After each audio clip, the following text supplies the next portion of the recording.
Hello students, मैं अंजलि पयाल स्वागत करती हूँ आपका आईसीटी वर्चुअल क्लासरूम देहरादून से।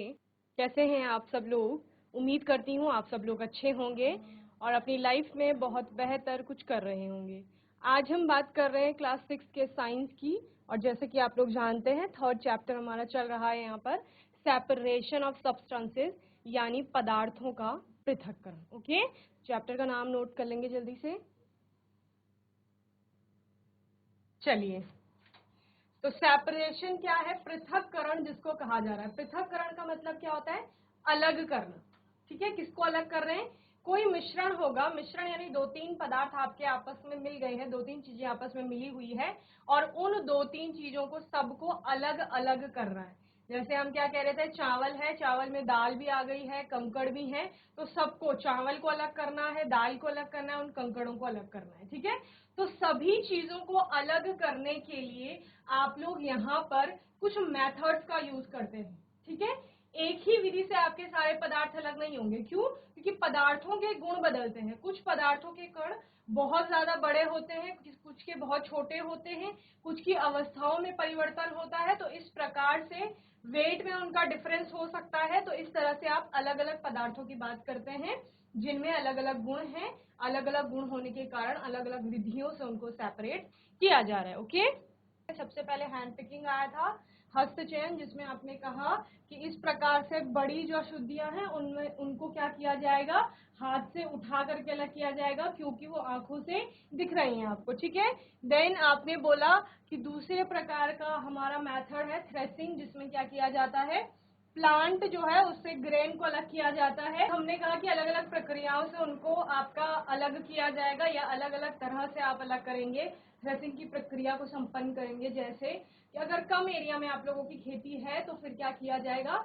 हम स्वयं ही इस तरह से उनको पीट करके, पौधे को पीट करके या डंडों से पीट करके उससे ग्रेन यानी अनाज को अलग करेंगे। ठीक है, इसके अलावा थोड़ा लार्ज स्केल पे हो रहा है तो आप पशुओं की मदद ले सकते हैं, जिसे बैल की मदद ली जाती है थ्रेसिंग की प्रक्रिया को या मड़ाई को पूरा करने के लिए। ठीक है, इसके अलावा लार्ज स्केल में अगर क्रॉप यील्डिंग प्रोसेस चल रहा है यानी खेती का काम चल रहा है, बड़े पैमाने पर खेती की जा रही है, व्यावसायिक उत्पादन के लिए यानी बेचने के लिए की जाती है जैसे खेती, तो वहां पर मड़ाई का काम किससे किया जाएगा? मशीनों से किया जाएगा। ठीक है ना, तो ये आपने पढ़ लिया था थ्रेसिंग।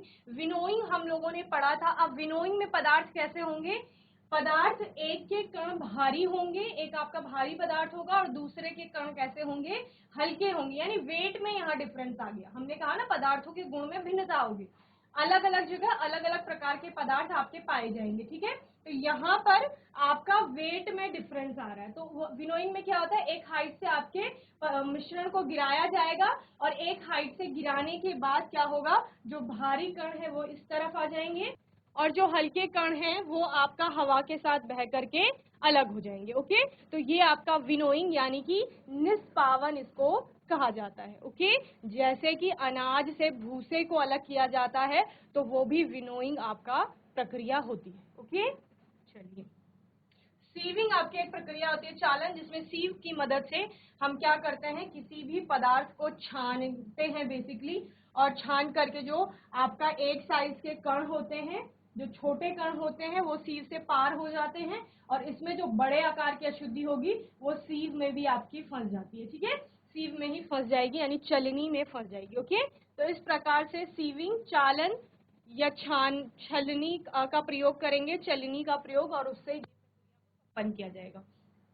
सेडिमेंटेशन आपने पढ़ा था, अवसादन, इसमें कुछ नहीं किया जाएगा, सिर्फ आपका पदार्थ है जो कि अविलेय होगा पानी में, उसमें आप पानी डाल देंगे, पानी डालने के बाद कुछ समय तक छोड़ देंगे, फिर क्या होगा, जो भी उसमें अशुद्धि है वो पानी के साथ ऊपर चल जाएगी, गुरुत्वीय बल के कारण आपका भारी जो कण है वो नीचे बैठ जाएंगे। जैसे आप चावल में पानी डालते हैं उसको वॉश करने से पहले, और फिर क्या होता है, इस तरह से चावल में पानी तो ऊपर आ जाता है लेकिन चावल के कण आपके नीचे बैठ जाते हैं, इसी को सेडिमेंटेशन कहा जाता है। देन क्या करते हैं, इस पानी को आप लोग गिराते हैं। ठीक है, अलग इसको किया जाता है, और इसको क्या कहा जाता है बच्चे, इसको कहा जाता है आपका डिकेंटेशन यानी कि निस्तारण। ठीक है, निथारना भी इसे कहते हैं। ओके, चलिए, ये आपकी सेपरेटिंग फनल होती है, पृथककारी कीट जिसे कहा जाता है। इसकी मदद से क्या किया जाता है, डिकेंटेशन की प्रोसेस को और अच्छे से संपन्न कराया जाता है। जैसे हमने बोला कि एक सॉलिड में आपने लिक्विड डाला है, इसके अलावा दो लिक्विड को भी आप मिक्स कर सकते हैं। जैसे ऑयल और वाटर को आपने मिक्स किया, क्योंकि दोनों इमिसिबल्स हैं, यानी कि कैसे हैं, अमिश्रणीय है, दोनों मिक्स नहीं होते हैं आपस में, तो फिर क्या होता है, उनकी ऐसी लेयर्स बन जाती है। ये आपका तेल की परत बन गई, ये पानी की बन गई। ये सेपरेटिंग फनल बेसिकली कांच की बनी होती है, ठीक है। आपको क्लियरली विजिबल होगा कि इसके अंदर रखा क्या गया है। तो आपने यहां से इसमें तेल और पानी दोनों भर दिया, थोड़ी देर आपने इसको रखा तो क्या हुआ, दो लेयर्स बन गई अलग अलग। जब दो लेयर्स बन गई तो आपने क्या किया, यहां स्टॉप कॉक लगी हुई है, यानी ओपनिंग भी आप इसे कह सकते हैं, ठीक है। जैसे टैप होता है ना, टैप का आप ओपन करते हो तो पानी बाहर आ जाता है, उसी तरह से स्टॉप को भी आप लूज करेंगे, ओपन करेंगे, तो यहाँ से आपका वाटर, क्योंकि नीचे की लेयर किसकी है, वाटर की, तो धीरे धीरे आपका वाटर क्या हो जाएगा, नीचे आपका आने लगेगा। तो आप यहाँ एक वेसल लगा देंगे, यानी ग्लासवेयर, तो वो आपका उसमें पानी कलेक्ट हो जाएगा, ठीक है। देन उसके बाद आप क्या करेंगे, जब सारा पानी नीचे आ गया तो इस स्टॉप कॉक को फिर से टाइट कर लेंगे या बंद कर लेंगे, जिससे क्या हो गया, सेपरेट कर रहे थे ना आप लोग, सेपरेट कर रहे थे ऑयल और वाटर को, तो ऑयल आपका इसी में रह गया और पानी जो वाटर है आपका वो आपने अलग दूसरे वेसल में कलेक्ट कर लिया है, ठीक है ना। तो इस तरह से दोनों को सेपरेट कर लिया। चलिए, जीआईसी फाटा, आवाज आ रही है आपको, हैंड रेज करो। चलिए, बात करेगा कोई, माइक ले लो जल्दी से, इसको बात करनी है। जीआईसी फाटा, माइक लो जल्दी से, फ्रंट में जो गर्ल बैठी है जल्दी से माइक लीजिए। Good morning ma'am. Very good morning, क्या नाम है बच्चे? मैम मेरा नाम तमन्ना है। तमन्ना, माइक क्यों नहीं लिया जब मैंने पहले कहा? आप तो बहुत अच्छे से आंसर करते हो। कौन मैम सी मैं क्लास है आप आपकी? वहाँ 7th।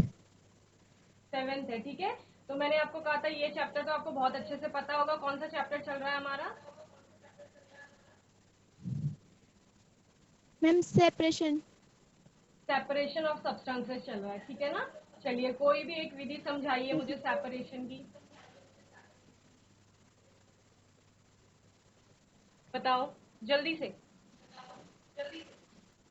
कोई भी एक विधि, इतनी सारी विधियां पढ़ी हैं हमने, कोई एक विधि बताइए जो आपको अच्छे से पता होगी कि हमने पदार्थों को सेपरेट किया है और कौन सी विधि का वहां पर प्रयोग किया। मैम हस्तचयन। हस्तचयन, वेरी मैम गुड। हस्तचयन में जिन्हें हाथ जिन्हें हाथ से छाना जाता है उन्हें हस्तचयन कहते हैं। मुझे समझ नहीं आ रहा, फाटा हर बार छानने पे क्यों आ जाता है। ये मैंने आपको लास्ट सेशन में भी क्लियर किया था कि हस्तचयन में छानने की बात नहीं होगी, किसकी बात होगी बताओ। मैम मैम हाथ से उठाकर अलग रखने की विधि को हस्तचयन कहते हैं। Very good. तो छानना नहीं बोलेंगे, हस्तचयन में छानने की बात नहीं हुई थी। क्या हुआ था, जैसे आप बता रहे हो कि चावल से हमने कंकड़ को अलग किए थे ना, तो छाना नहीं था, हाथ से उठाकर हम्म, अलग किया था। चलिए, very good, sit down. Shivam को दो माइक। नहीं यार खाओ। नहीं आ रखा, और कौन है? Parineeti. Hello good morning ma'am. Very good morning. हस्तचयन के अलावा कोई और मेथड बताओ जल्दी से। आवाज आ रही है ना मेरी? यस मैम आ रही है। ठीक है, जल्दी से बताइए।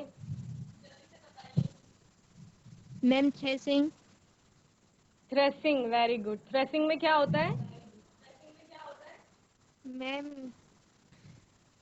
अनाज के बड़े बंडल या आदि से माइक को थोड़ा पास में रखेंगे और थोड़ा लाउड बोलेंगे। अनाज के बंडल या आदि से कंकड़ अलग करने की विधि को थ्रेसिंग कहते हैं। कंकड़ नहीं करेंगे, था पूरा पौधा है, अनाज का पौधा देखा होगा आपने, उसमें बाली लगी होती है, ऊपर लगी होती है। बाली में क्या होता है, अनाज के दाने होते हैं परिणीति, तो उस पौधे वाले पार्ट से जहाँ पत्तियां हैं, तना है, जड़ है, ठीक है, उस पौधे के पार्ट से उन अनाज के दानों को अलग किया जाता है, उसको आपका थ्रेसिंग कहते हैं। ठीक है, चलो सिट डाउन, वेरी गुड बच्चे। बॉयज को दे दो माइक जल्दी से। Good morning ma'am. Very good morning, क्या नाम है बच्चे? मैम अमन। अमन। अमन भी हमें आंसर किया था लास्ट सेशन में। अमन बताओ, गेहूं और चावल अनमोल ने मिक्स कर दिए, आप कैसे उनको अलग करोगे? Ma'am hand picking. Very good, hand picking से। ठीक है, हैंड पिकिंग के बाद आपका नहीं आना चाहिए। हैंड पिकिंग ऐसा लग रहा है आप मुझसे पूछ रहे हो, आपका आंसर आना चाहिए कि मैम हैंड पिकिंग से हम अलग करेंगे डायरेक्ट। ओके, चलो एक और विधि बताओ। हैंड पिकिंग हो गया, थ्रेसिंग हो गया, इसके अलावा? मैम जैसे हम आटे से किसी और को अलग कर सकते हैं। और वो कैसा होगा? वो पदार्थ आटे से बड़े आकार का होगा, तब आप अलग कर सकते हो। जी मैम। कैसे अलग करेंगे? मैम हाथ हाथ से मैम छानना है उसे।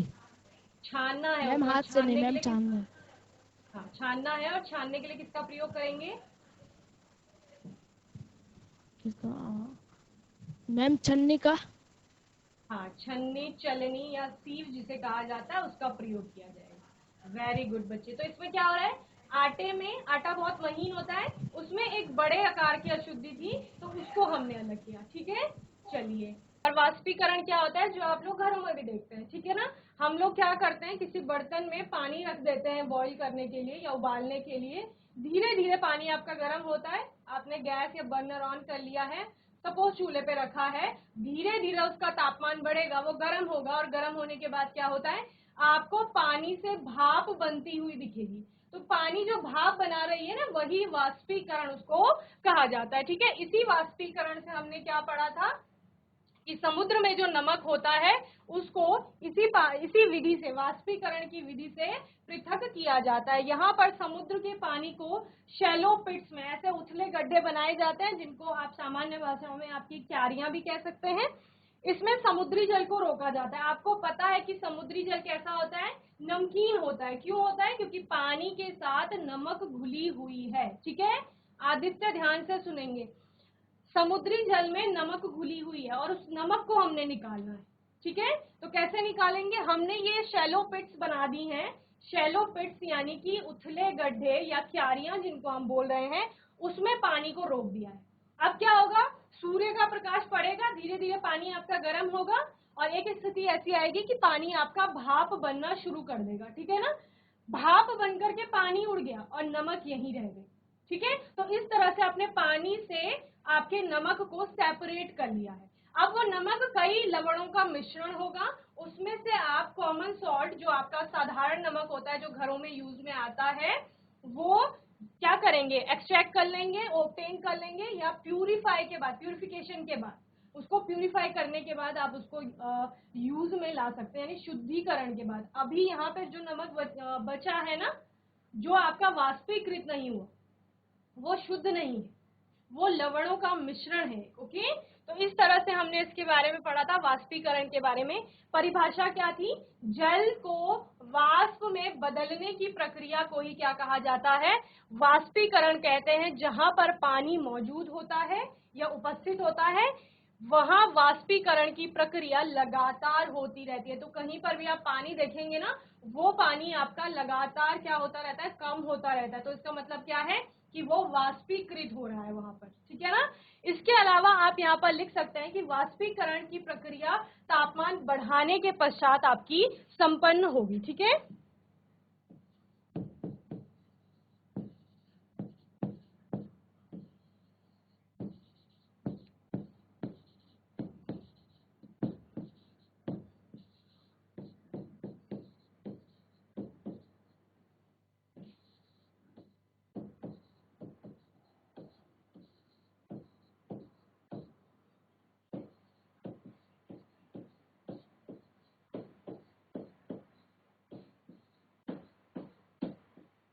और वाष्पीकरण ऐसा नहीं है कि एकदम से हो जाता है, बहुत ज्यादा समय लगता है वाष्पीकृत होने के लिए किसी भी लिक्विड को, या फिर आप वाटर की बात यहाँ पर कर रहे हैं जल की, तो जल को बहुत समय लगेगा भाप में बदलने पर। ऐसा तो नहीं होता है ना कि पानी ने उबलना शुरू किया आपका और एकदम से सारा पानी भाप बन गया। वो समय लेता है, धीरे धीरे वो क्या होगा, भाप में परिवर्तित होगा। ठीक है, चलिए यहाँ पर आपको पिक्चर दिखाई गई है, इसमें क्या हो रहा है बच्चे,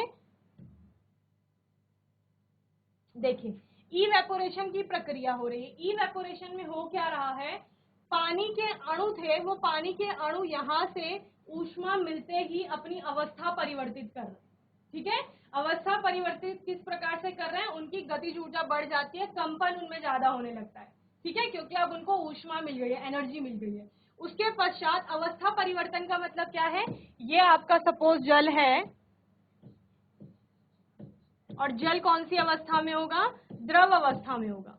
ठीक है, जैसे ही इसको क्या मिला, यहां से आपने हीट दी, ऊष्मा दी, आपने गैस ऑन कर ली, उसके बाद क्या हुआ, ये जो जल था ये आपका भाप बन गया, वाष्प भी आप इसको बोल सकते हो। तो ये गैसीय अवस्था में चला गया, गैस की तरह उड़ने लगा ना भाप, तो गैसीय अवस्था में चला गया। ठीक है, लेकिन ये कब हुआ, जब आपने हीट दी उसको, यानी कोई ना कोई आपने ऐसा मीडियम चुना जिससे उसका तापमान बढ़ेगा।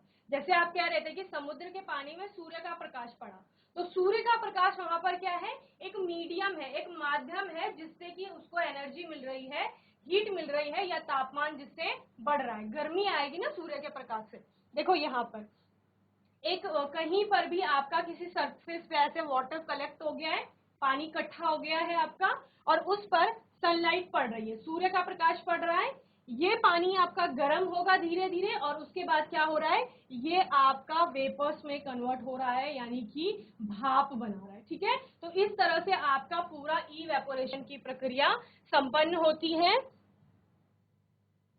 चलिए, use of more than one method of separation, separate salt, sand and water using processes of decantation, filtration, evaporation and condensation। इसमें बेसिकली आपका क्या होगा, separate salt, sand and water using, आपके पास क्या है, आपके पास एक बीकर है, इस बीकर में क्या क्या है, ये वाटर हो गया जो ब्लू कलर में है, इसमें आपने क्या किया, सैंड ऐड कर दी, रेत कहा गया है, ओके, और साथ में क्या ऐड कर दी, सॉल्ट ऐड कर दी। तो सॉल्ट तो आपकी सभी जगह होगी लगभग, जहां जहां पानी है। तीन चीजें इसमें, एक वाटर, दूसरा सॉल्ट, तीसरा सैंड। तो उन्होंने क्या बोला, डिकेंटेशन का यूज करेंगे, निस्तारण का। देखो रेत नीचे बैठ जाएगी, भारी कण है, तो आप इसको क्या कर लोगे, पोर आउट कर लोगे, यानी दूसरे किसी बीकर में निकाल लोगे। तो आपके पास क्या क्या आ जाएगा बीकर में, क्योंकि वहां पर पानी तो आएगा ही, और दूसरा क्या आ जाएगी, नमक आ जाएगा इसमें, क्योंकि नमक वहां पर अच्छे से घुली हुई है, एक समांगी मिश्रण बना रही। क्लियर है, रेत यहीं रह जाएगी। आपको डिकेंटेशन याद है ना, थोड़ी पानी डाल के थोड़ी देर के लिए छोड़ दिया, रेत नीचे बैठ जाएगी, फिर आप उसको गिरा लेंगे पानी को, तो पानी को जैसे ही आपने गिराया उसके साथ नमक आ गई।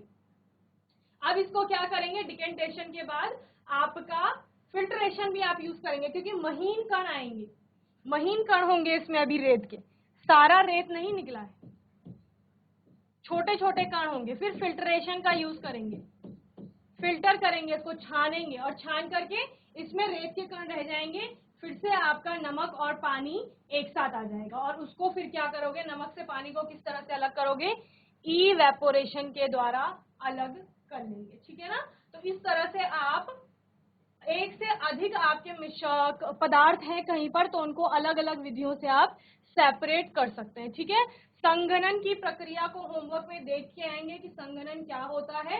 आने वाले सेशन में हम इसी पे बात करेंगे। जीआईसी फाटा ने बहुत अच्छे से आंसर किया है, आदित्य, अमन, परिणीति, तमन्ना, तनिष्क, अनमोल, सभी बच्चों को इसी तरह से पढ़ाई करते रहनी है और जब क्वेश्चन पूछे जाएंगे तो उनका आंसर करना है, ठीक है। बाकी कोई डाउट होगा, क्वेश्चन होगा तो आने वाले सेशन में आप लोग पूछ लेंगे। और तब तक के लिए ICT वर्चुअल क्लासरूम से जुड़ने के लिए धन्यवाद।